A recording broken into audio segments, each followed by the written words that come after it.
안녕하세요. 평강의 주님이 우리 성도님과 또 성도님의 가정에 함께 하시기를 주님의 이름으로 축복합니다. 오늘 우리가 함께 나눌 하나님의 말씀은 고린도전서 7장 8절로 17절입니다. 제가 봉독하겠습니다. 내가 결혼하지 아니한 자들과 과부들에게 이르노니 나와 같이 그냥 지내는 것이 좋으니라. 만일 절제할 수 없거든 결혼하라. 정욕이 불같이 타는 것보다 결혼하는 것이 나으니라. 결혼한 자들에게 내가 명하노니 명하는 자는 내가 아니요 주시라. 여자는 남편에게서 갈라서지 말고 만일 갈라섰으면 그대로 지내든지 다시 그 남편과 화합하든지 하라. 남편도 아내를 버리지 말라. 그 나머지 사람들에게 내가 말하노니 이는 주의 명령이 아니라. 만일 어떤 형제에게 믿지 아니하는 아내가 있어 남편과 함께 살기를 좋아하거든 그를 버리지 말며 어떤 여자에게 믿지 아니하는 남편이 있어 아내와 함께 살기를 좋아하거든 그 남편을 버리지 말라. 믿지 아니하는 남편이 아내로 말미암아 거룩하게 되고 믿지 아니하는 아내가 남편으로 말미암아 거룩하게 되나니 그렇지 아니하면 너희 자녀도 깨끗하지 못하니라. 그러나 이제 거룩하니라. 혹 믿지 아니하는 자가 갈리거든 갈리게 하라. 형제나 자매나 이런 일에 구애될 것이 없느니라. 그러나 하나님은 화평 중에서 너희를 부르셨느니라. 아내된 자여 내가 남편을 구원하는지 어찌 알 수 있으며 남편 된 자여 네가 네 아내를 구원하는지 어찌 알 수 있으리요. 오직 주께서 각 사람에게 나눠주신 대로 하나님이 각 사람을 부르신 그대로 행하라. 내가 모든 교회에서 이와 같이 명하노라. 아멘. 네, 오늘 말씀의 제목은 독신과 결혼과 이혼에 대하여입니다. 네, 앞에서 7장 1절에서 말씀한 것처럼 너희가 쓴 문제에 대해서, 즉 이 고린도 교인들이 바울에게 이 결혼의 문제에 대해서 서신을 통해 질문을 했던 것 같습니다. 그 중에서 이 독신의 문제 또는 결혼의 문제 또는 이혼의 문제를 어떻게 다뤄야 하는가에 대한 말씀을 하고 있는데 사실 바울이 앞에서도 6절에서 내가 이 말을 하면 허락이요 명령은 아니니라 라고 이야기를 하죠. 그러면서 7절에서 나는 모든 사람이 나와 같기를 원하노라. 여기서 나와 같기를 원하노라라고 하는 것은 이제 독신을 이야기합니다. 그래서 8절에서도 내가 결혼하지 아니한 자들과 과부들에게 이르노니 나와 같이 그냥 지내는 것이 좋으니라. 독신이 결혼보다 낫다는 이런 그 표현을 하고 있습니다. 아마도 그 이유는 7장 26절에 있는 말씀처럼 또 임박한 환난으로 말미암아 사람이 그냥 지내는 것이 좋으니라. 어떤 그 시대적인 형편 때문에 또 신앙을 위하여서 독신도 유익하다라는 그런 말씀을 하고 있는 것 같습니다. 사실 우리 그 사회에서 물론 사회 문화도 사실 우리 한국 문화도 좀 많이 좀 바뀐 것 같습니다. 예전에는 그 결혼 적령기가 그래도 이렇게 지금처럼 늦지 않았는데 보통 30대 이전에 많이 결혼하고 그랬는데 요즘은 30대 이후에도 결혼하지 않고 또는 비혼주의자 또 독신주의자들도 상당히 많은 것 같습니다. 그런데 예전에는 그렇게 결혼하지 않으면은 부모님도 걱정하고 또 많이 좀 그런 문화가 있긴 있었습니다. 그런데 바울은 이렇게 결혼하지 않는 것이 또 독신으로 지내는 것이 더 좋다라고 말씀하고 있는데 그 이유가 뭐 독신으로 있으면서 자유롭게 살고 이런 게 아니었었죠. 오히려 주님을 위하여서 또 그 헌신하는 그런 또 섬기는 그 사명을 위하여서 오히려 독신으로 지내는 것이 좋으니라라고 말씀했습니다.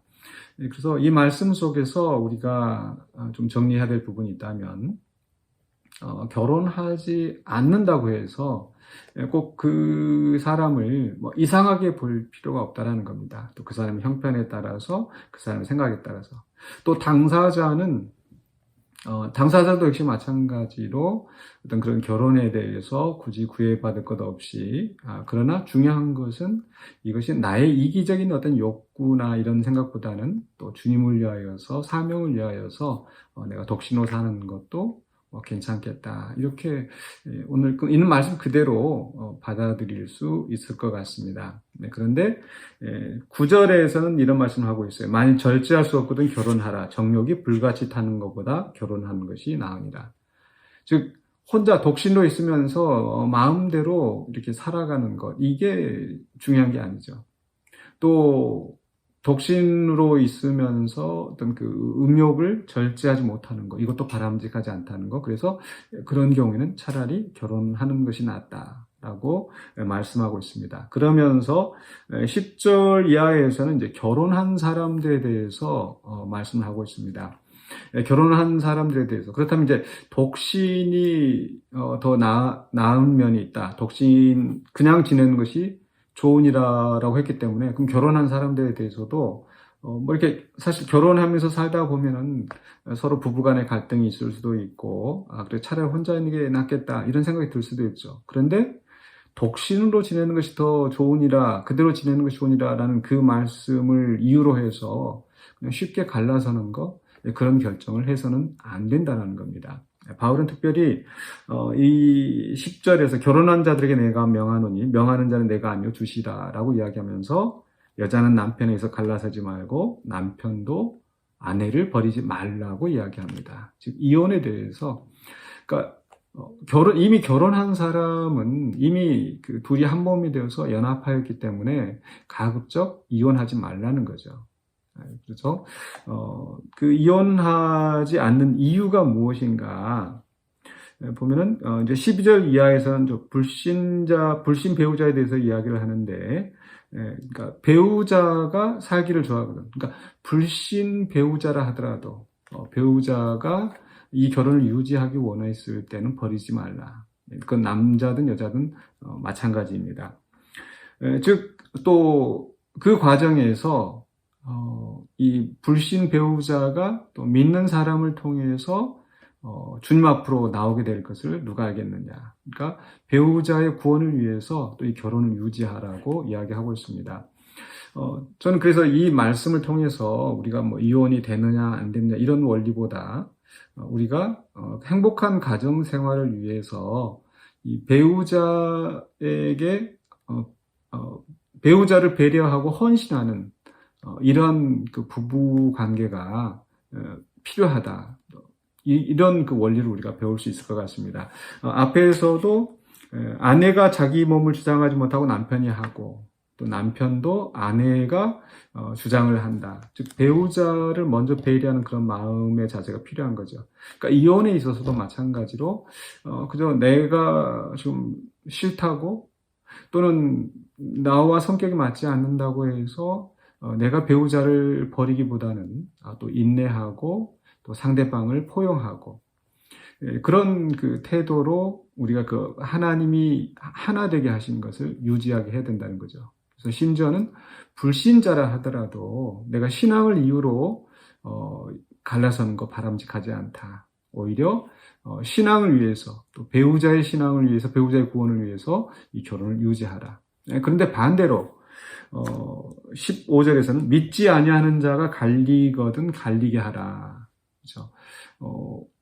그러니까 이 경우에도 역시 마찬가지로 내 기준, 내 생각보다 이제 배우자를 배려하는 그런 자세로 결혼에 임하라는 거죠. 그러면서 15절 중간에서 형제나 자매나 이런 일에 구애될 것이 없느니라.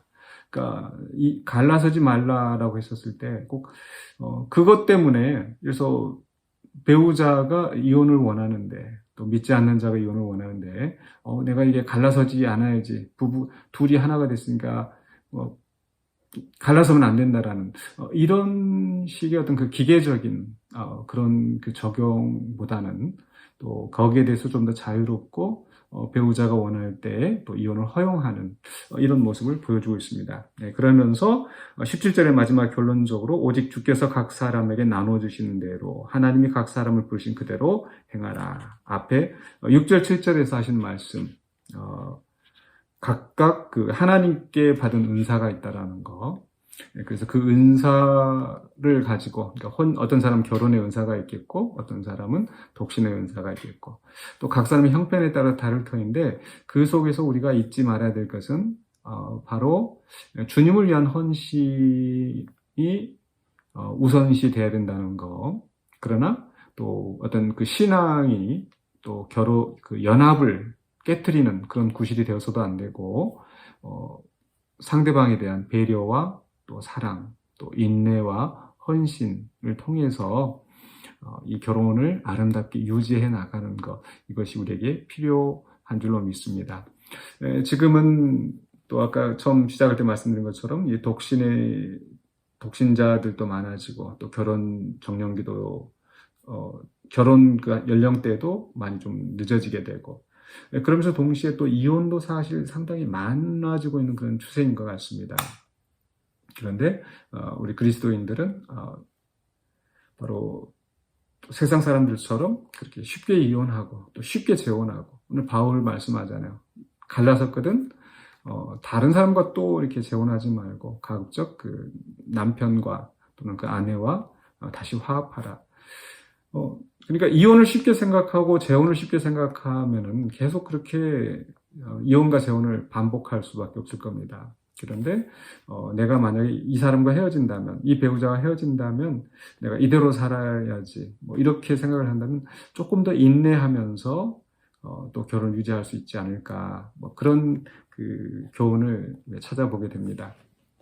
어쨌거나 초점은 결혼 생활이 유지되어지는 것은 내 욕구를 채우려 하기보다는 상대방을 배려하고, 또 주님께서 원하시는 또 주님의 영광을 위하여서 헌신하며 살아가는 것, 이런 그 두 가지 원리를 생각하면서 우리가 독신과 또 결혼과 이혼에 대해서 또 우리가 깊이 생각하고, 또 하나님의 뜻을 따라가며, 또 무엇보다도 또 그 속에서 우리가 행복한 아름다운 가정을 세워나갈 수 있어야 되겠습니다.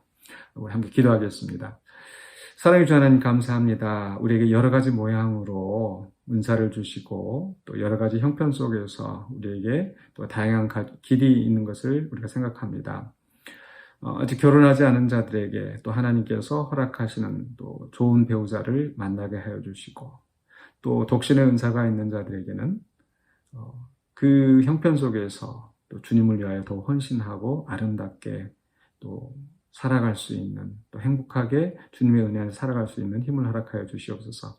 이미 결혼한 가정들에는 하나님께서 또 우리가 인내하며 또 상대방을 배려하고 헌신하는 가운데 아름다운 가정을 세워나갈 수 있도록 도와주시고, 또 지금 많은 가정들이 깨어지고 어려운 가운데 있는데, 우리 그리스도인들이 정말 성경적인 원리를 따라서 또 헌신적인, 또 주님이 기뻐하시는 그런 아름다운 가정을 세워나갈 수 있도록 도와주시옵소서. 모든 것 주님께 감사드렸고 예수 그리스도 이름으로 기도하옵나이다. 아멘.